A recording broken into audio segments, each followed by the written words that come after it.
Every day we live automatically becomes our past, but it's how we live that makes it our history. And today we are here to discuss with our guests and with you, dear viewers, a very significant event that came into our history and that became possible just thanks to the choice of millions around the world who made it possible.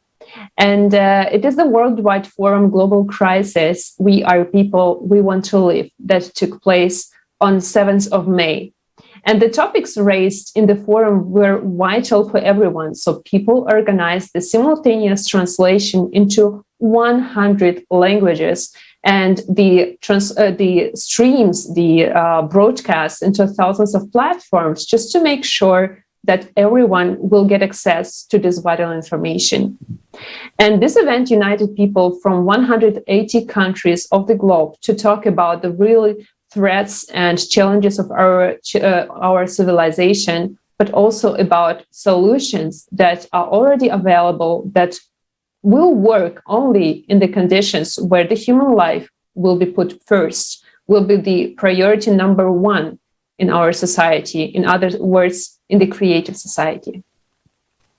Greetings. And now I would like to welcome the guests of today's international discussion. And I would like to introduce Johanna Rueda, who is a support worker from Queensland, Australia. Johanna, hi, great to see you here with us today. And also we have Aftab Alam, PhD scholar in international relations, researching the topic of global climate change from Pakistan. Aftab also translated the previous conference in December into Pashto for the whole 12 hours. So Aftab, hi, welcome, and happy to have you with us today. Thank you. And the main topic of the forum was the climate crisis and how people in all parts of the earth have already been affected in one way or another by the disasters happening worldwide. And Johanna, we know that the Australian continent has been affected by numerous natural disasters, including floods, fires, cyclones, drought. And we see that natural disasters are increasing worldwide, and one country alone cannot solve the issues that are to come. And as an eyewitness, can you please share with us, are people prepared and what can be done? And just please share your views and what happened in Australia in the past few years. For the last 3 months, there has been raining pretty much every day. And these have caused floods, and the state of New South Wales and Queensland have been affected pretty deeply. We have some casualties. A couple of people passed away because of this. A lot of houses got destroyed. There's one little town in New South Wales called Lismore that they got completely flooded. People have to be evacuated, but they didn't really evacuate on time. So some people have to even spend nights in the roof of the house, waiting for people to help for the emergency service to arrive. But they didn't really could cope with this. There was pretty much 2 stays and a lot of people who needed help. And the government didn't act accordingly and on time to actually help these people to get to places that they were saved. Apart from that, these people didn't get help on time and didn't go any housing or any support like, water, food, blankets.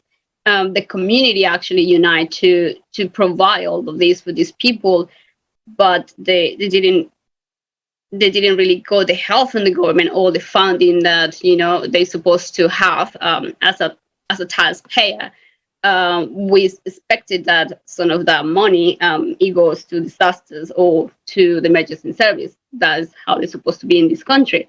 But a lot of people didn't really get any help, and they still, even right now, try to talk to the government to ask for funding or grants to rebuild the houses, or to even just put a stop on the mortgage because they still have to pay to the banks, and every day is getting worse.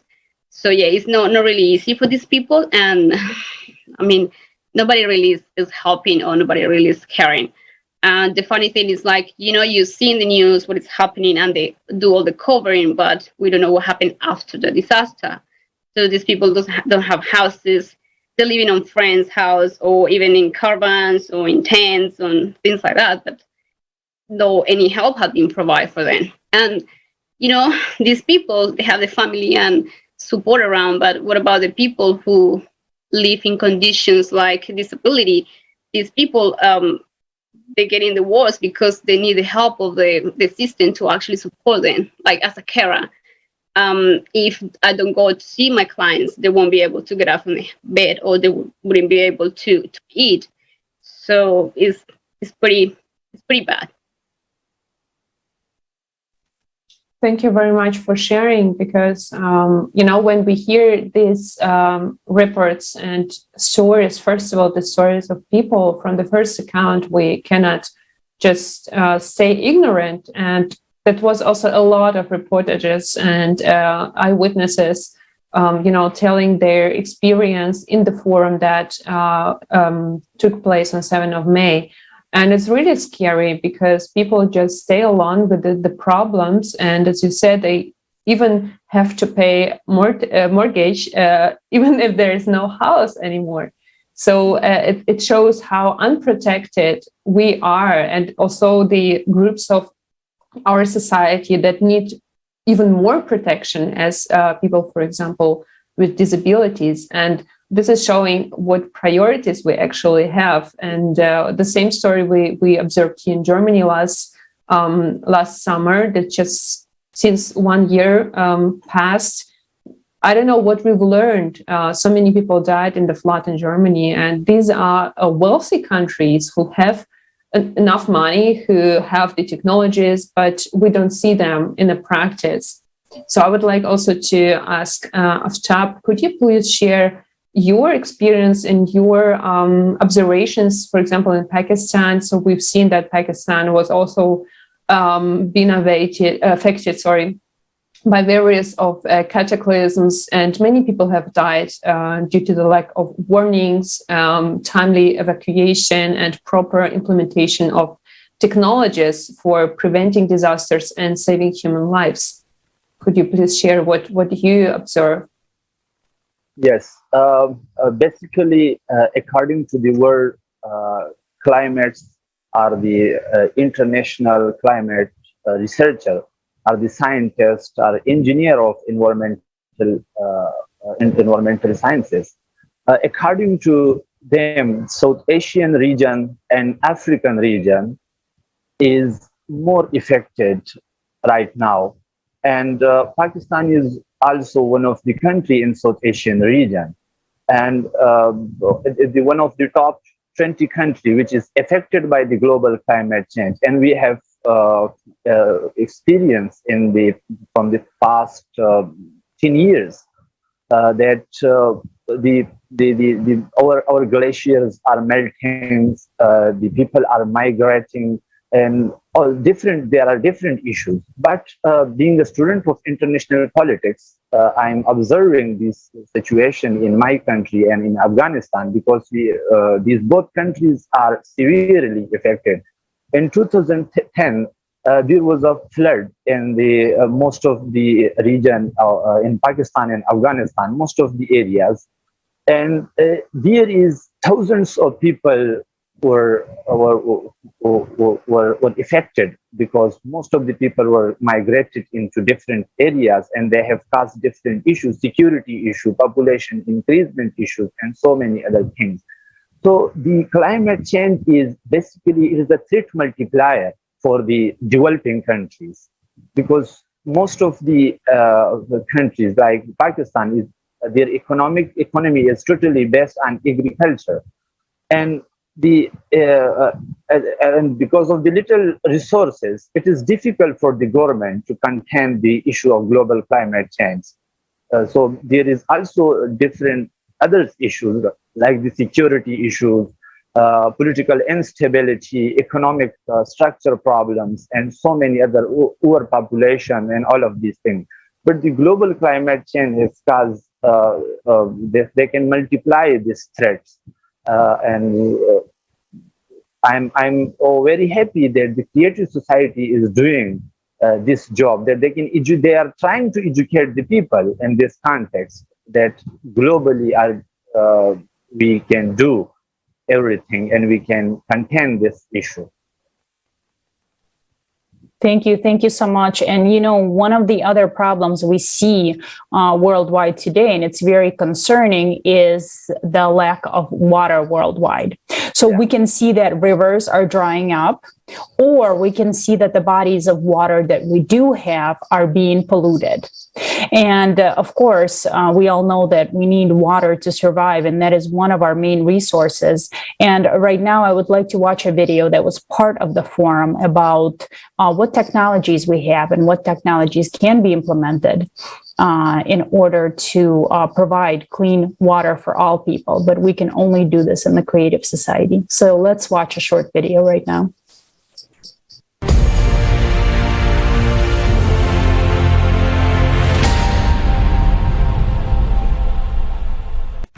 The world is already divided into those who are desperately short of water and those who still have it.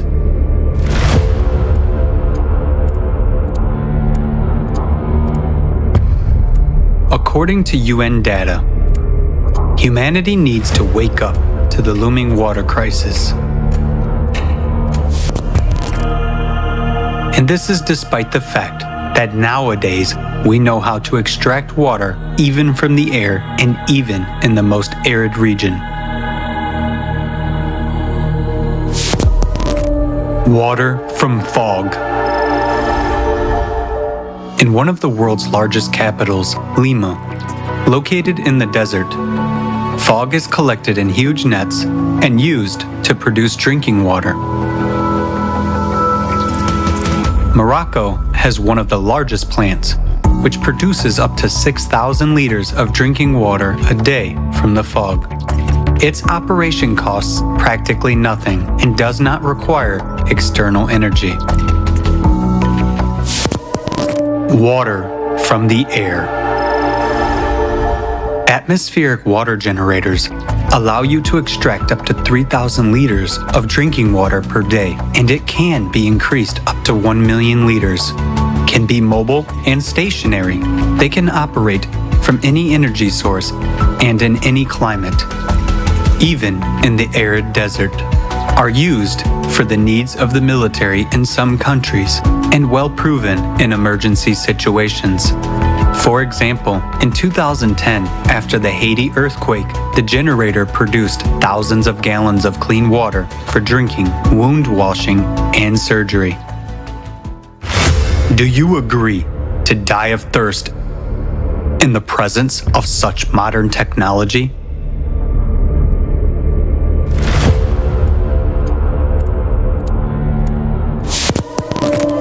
Water desalination units.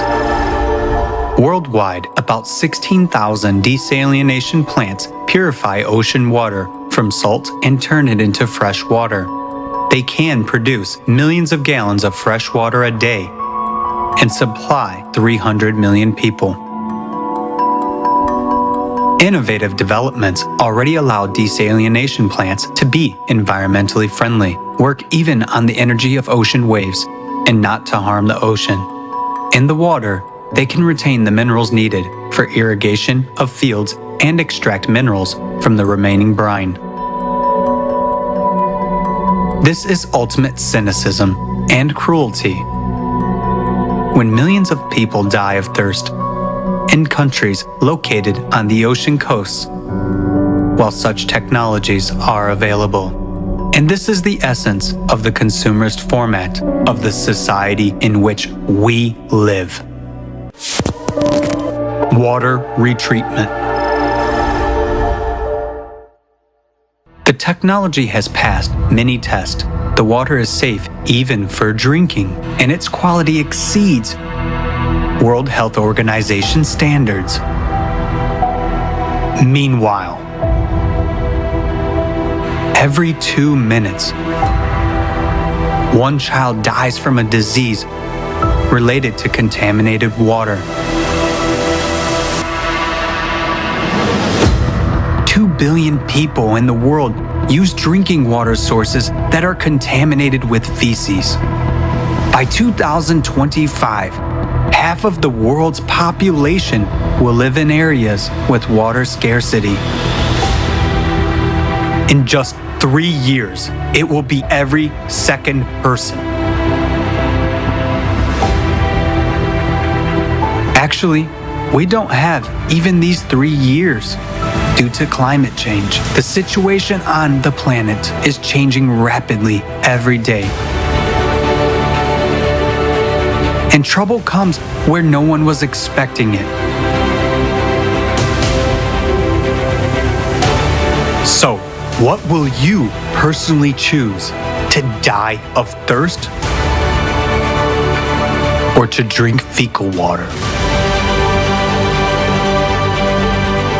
That's the choice which you have in a consumer society. Nowadays, humanity has all the necessary technologies to provide water to drink for everyone. But in the consumerist format, trillions are spent to kill people, and saving our lives is way too expensive. By our inaction, we support this cruel, dead-end, and absurd format of the consumer society. The format in which these problems will never be solved, because our survival for the consumer society means earnings. Nowadays, profit is more important than our lives, and our deaths are just dry figures. The only way out is to change the format.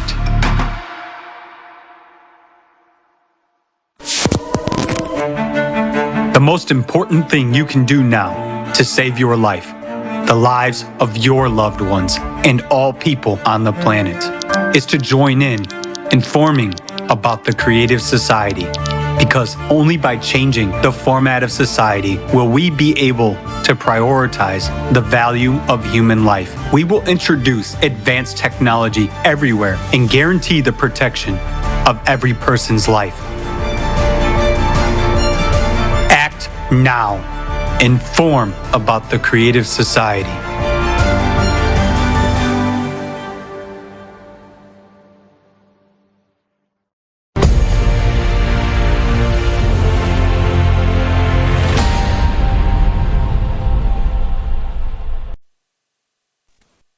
Yeah, this is definitely not the option to die of thirst or due to the contaminated water. So, Aftab, I would like to come back to the topic that you raised before, that melting glaciers really threatening the populations of South Asia who depend on the clean water, but it's getting less and less due to glacier melting. So, yes, we know that this topic is really of big concern for you too. Could you please share what do you observe in Pakistan due to the water crisis, and what do you think needs to be done to implement the technologies that we just saw in this video? Thank you so much.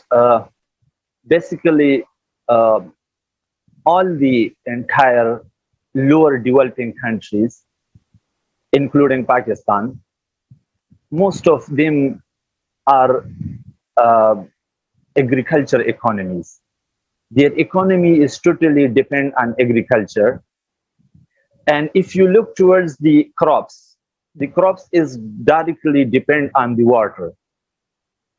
So they have an organic relationship between the survival of the people of a particular country, basically particularly the Pakistan, Afghanistan, and the South Asian region. Because our economies, our GDP is dependent upon our agriculture. But if there is no water for the human beings, for the people, for the citizens of Afghanistan, Pakistan, India, and some of the other South Asian regions, so how we can provide water to our agriculture?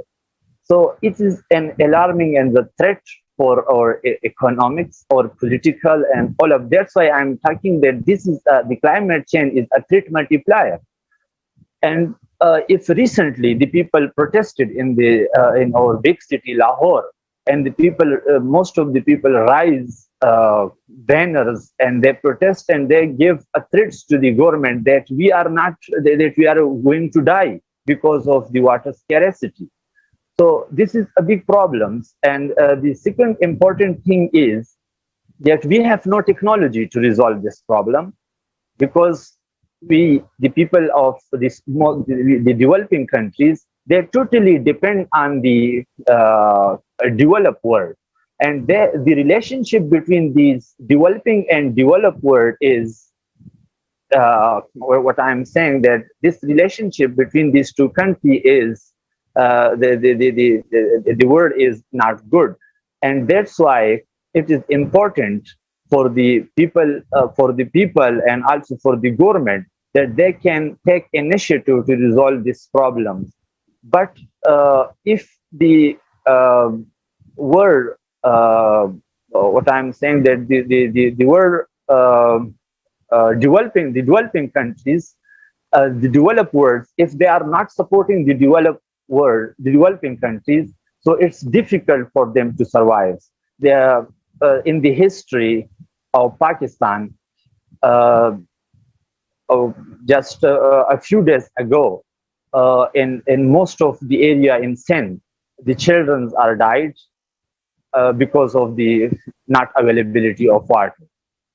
So my research is, I'm also working on the water issue, but between the Pakistan and Afghanistan, that there is a water transboundary water between Pakistan and Afghanistan. We share the water of the Kabul River, and 65% of the KP population is depend on that Kabul River. But on the other side, the 55% Afghan people are also depend on that Kabul River water. But if you look towards the ratio of the water flow in Kabul River, it is just right now 20%. So how in the near future the people of both countries will survive? So this is a very important question, and it's a big issue and a threat multiplier. Aftab, can I ask you one more question? Because you know what I observed, for example, here in Germany, we have the lag shortages problem too. So it's not broadly discussed. So, okay, Germany is a wealthy country, one of the leading countries in the Europe, but we are really suffering from the droughts that are already, you know, continuing over almost 5 or 10 years. So really very, very long time period.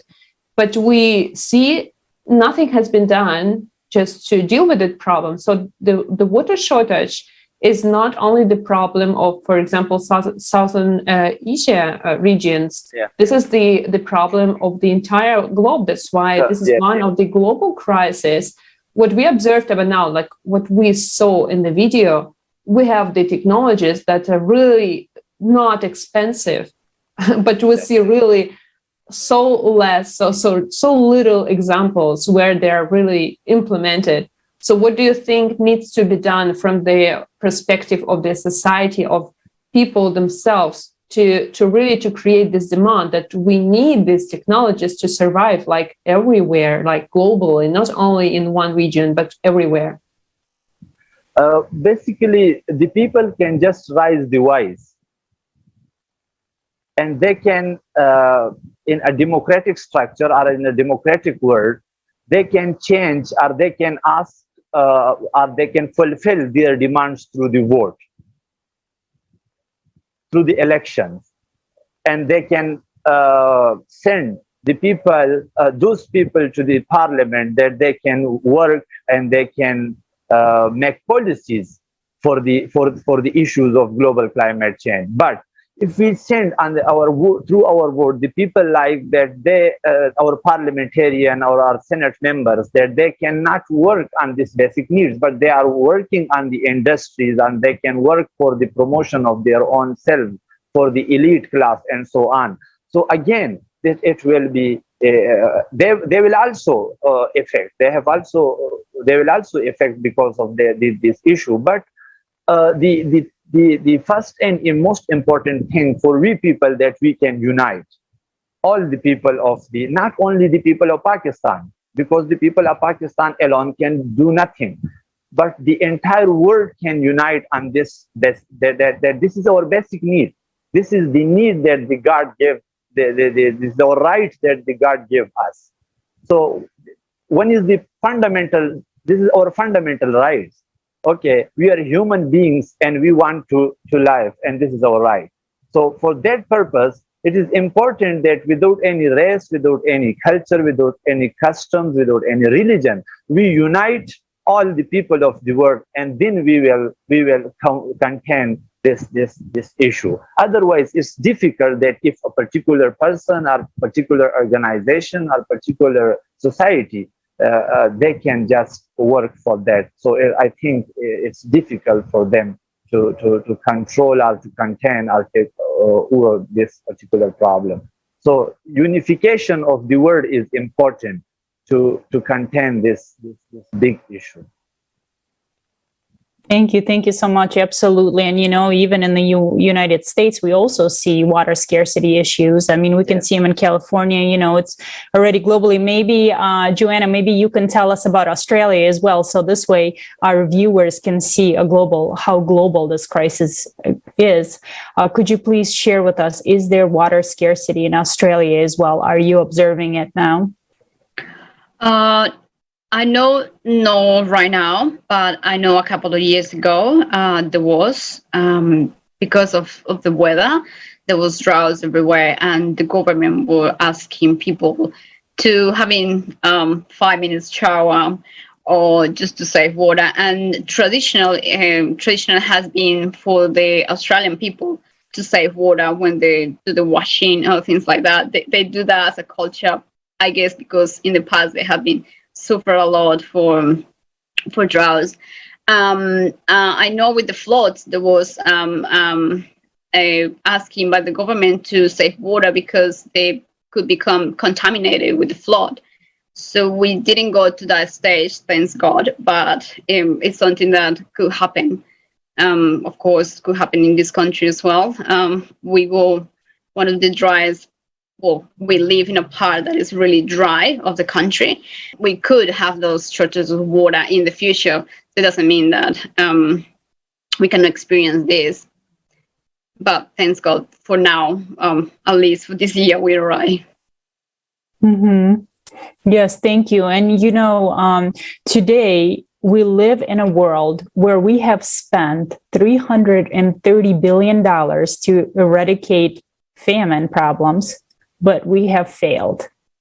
Where we spent $632 billion in 2020 on reducing CO2 emissions, but the concentration of CO2 is growing, and millions have become climate refugees. Because today we know, and even from the forum, we know that climate is changing, not because of CO2 or anthropogenic factor, but it's a cyclical change of 12,000 years. And also over the last 20 years, $35.5 trillion were spent on wars where millions of us have died. In the last 2 years of the pandemic, the wealth of the richest people on earth grew by $1.3 billion per day, while more and more people got under the poverty line. And according to the predictions of 2023, 100 million people will suffer from hunger due to the global geopolitical situation and the worldwide food shortage, which I don't know about you guys, but we're already seeing it today in the US, inflations and food shortage as well. And we see that today, there can be no solution because of the power and greed of certain individuals, and everything that has been done today, any solutions that have been proposed, any money that has been spent is not solving the global problems. The lives of individuals is not improving. And Johanna, in your opinion, after watching the forum and seeing what is happening in your country and around the world, what do you think can be done to solve all the problems of famine and poverty worldwide? Well, we definitely have to build the credit society worldwide. It's our only option to actually tackle all these issues. Like there's so many organizations around the world try to help different things, hunger or violence or poverty, but this won't solve anything because they just kind of encourage people to be dependent of this funding or this grant every year instead of really go to the cause and just make solutions that are actually going to solve the problem. So they're just going to make people dependent every time on the government or in private institutions to actually solve the problems, but that's not going to happen. The only thing that's going to happen is that some people is going to take advantage and make money over the life and the suffering of some people. We see that today with slavery and trafficking and refugees, which is a crime, and it's I just don't have words to describe how nasty it is. We have to do the credit society is the only option, and we have to tell everyone we can every day if we can, because it's the only project, is the only alternative that is realistic and that a lot of people is actually working today. So I think it's possible if people open tiny bit. It doesn't have to open completely their eyes, but it's just tiny bit, and then trust each other and just go for it. Just stop waiting for someone to come and help because they won't. We cannot expect that governments or agencies come and do the work for us. That's not going to happen. Yeah, I think that's our only option, to be honest. Yes, thank you for very much. And, just the fact that you friends are being with us today, showing that people get involved in this process, in the process of changing, of the positive change, because what we see, it's not just a few people who are guilty of what is happening in the world, but this is the majority of us, of our inaction that, allows these other crimes to happen, because we have such conditions in the society that makes that possible. So, but the solutions that have been provided at the forum, such, for example, as advanced technologies, fair distribution of resources and limitation of the wealth, they are rare. They are already there and can be implemented at any time. But it requires a public awareness about the challenges and involvement in the solutions. So, Aftab, I would like to ask you as a participant of Creative Society project, you deeply understand the need of implementation of Creative Society foundations, and you already act. You know that you set some goals for yourself to reach out as many people as possible. Could you please share with us and with our viewers what do you do and why? Basically, when I was in Germany, and first time I was listen about this particular society, that there is a society named Creative Society, and the world volunteers are gathered, and they're working for the issue of global climate change. So I'm very happy, and I Google it, and I found the 8 foundations and all of the details. And then I meet different people there in Nuremberg and some other parts of the Germany. Even I visited to Zurich just for this purpose, that to meet the people and tell them that there is a society, the name Creative Society, and the world volunteers are without any religion, caste, and anything. They have just one aim and objective, that we are trying to work for the for the global solution of climate issue. This is not the issue of me. This is not the issue of you. This is the issue of the entire world. This is the issue for our survival. So for that purpose, I will share with you people on different on the page of Creative Society. I have also make a page, a Creative Society Pakistan. I'm also trying to educate the kids and this that because in the near future they become adults, and after that they will be young, and then so we are trying to make a chain like that, that everyone can take the responsibility, that I will educate 4 or 5 people to and I will tell him that how we will survive, what is the cause of global issues, what is the cause of global climate, what is creative society. So if we all take this initiative and we all unite for this purpose, that everyone take their own responsibility, not creative, because creative, we are the creative society, we people are the creative society. So if we take this responsibility, that this is my duty, that I can educate 4 people, and I tell him that what is creative society and what we are doing, and this is the responsibility of that particular person, another person, that you can tell this to the other 5 people, and the other 5 people will tell to the other 5, and this is the way, and we can educate the people on this way, because there is no other solution. The world governments, they are trying to for rising their economies, they are trying to rise their classes. Okay, they don't know about what the people want. Okay, they just know about their own interest. And there is the world is divided into 3 bases: the poor, the elite class, and the middle people. So there is the relationship between these people is exploitative in nature. That's why there is the scarcity of water. There is the issues of climate change, because for the last 400 years, 4,000 million years ago, the situation was not like that, and we are living in this world, and we don't know that because of we people, this world will be clashed, because we are not helping each other, we are not supporting each other, we are just trying to secure our own interests. So the creative society is working without any interest, which I realized in Germany and so many forums, because I have translated all the talks, the speeches for continuously for 12 hours in Pashto. And when I came to Pakistan and my own village, the people told me that you were there in a TV screen and you are telling some very amazing stories. So this is not, I told him that this is not the stories, this is the reality, that we are facing these problems.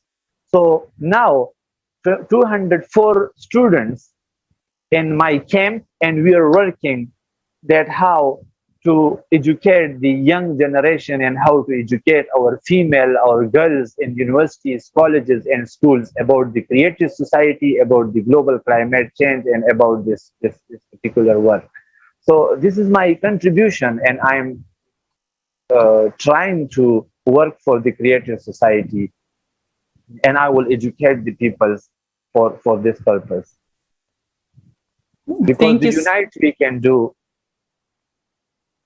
You're absolutely correct. United, we can do so much, and that is the only way forward, because creative society is the project of all humanity. It is the only platform that can unite all people in the world in one idea of building a peaceful society, a beautiful world that we all deserve.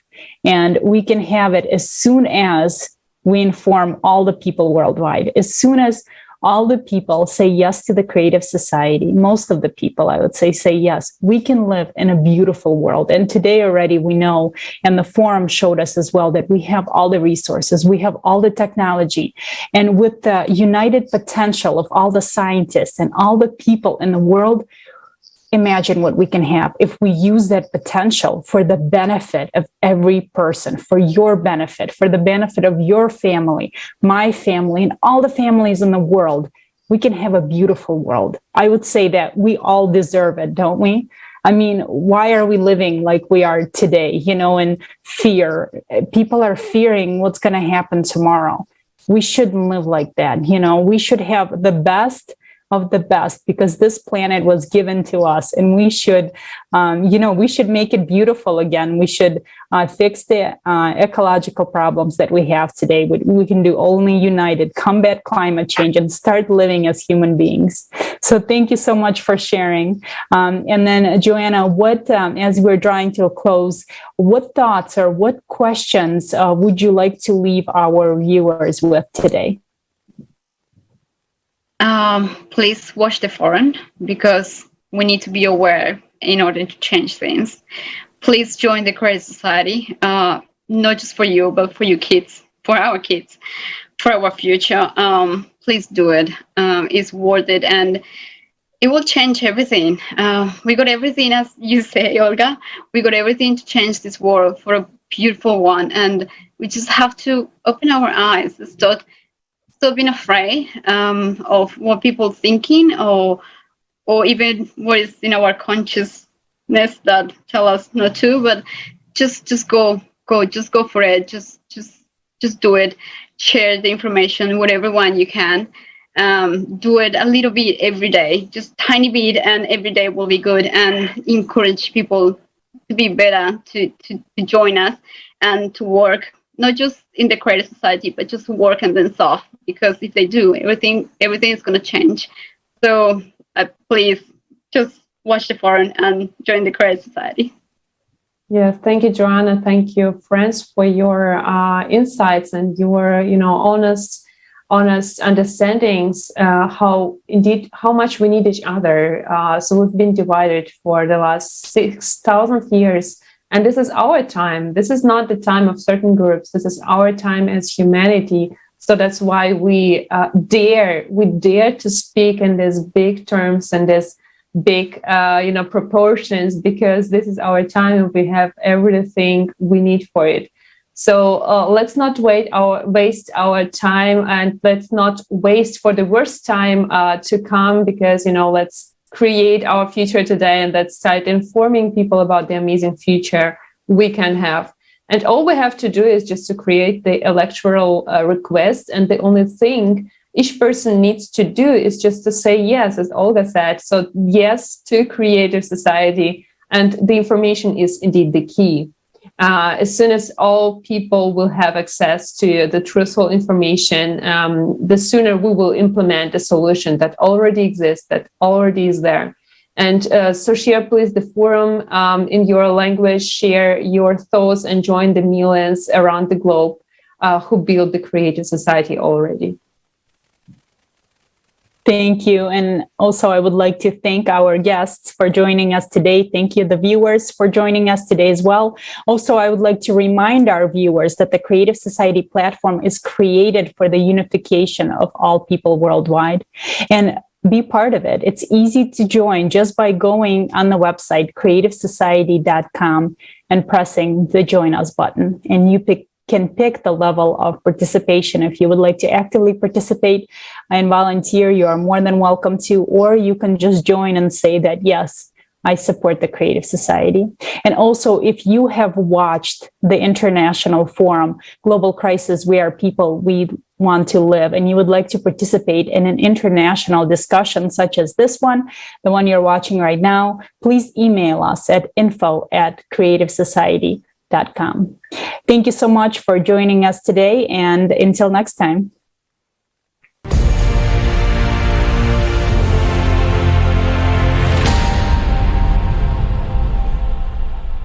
Do you know that people stopped being silent?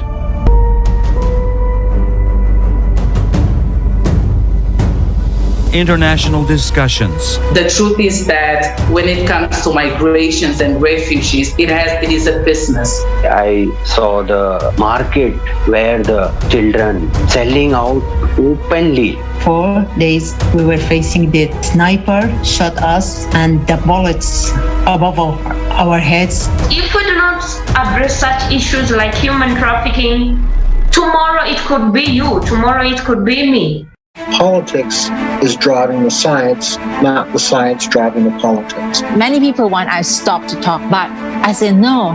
This reality can affect and can take your life anytime. People are losing everything.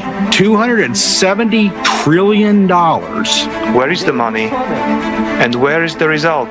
This 12,068-year cycle is a clock cycle. All these problems that we're facing right now, you cannot tackle alone. Thank goodness we have the creative society to choose human life over currency. We're living in one big home, and if this big family fighting with each other, destroying walls of the home, tomorrow we will find ourselves in the streets without a roof, without the families. From every corner, we can actually hear that it is not economically beneficial. But the question is, economically, it is not beneficial for whom? Isn't beneficial for us people to save our own lives? We need to bring together all of the intellect, all to the science, all of the people that can actually do something. I think that the members of Creative Society are the new and real superheroes. These people already understand that we should urgently act. Do you want to become part of changes? Take action. Don't be silent. You are invited to the new season of international discussions.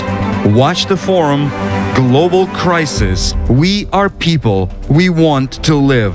Changes begin from you.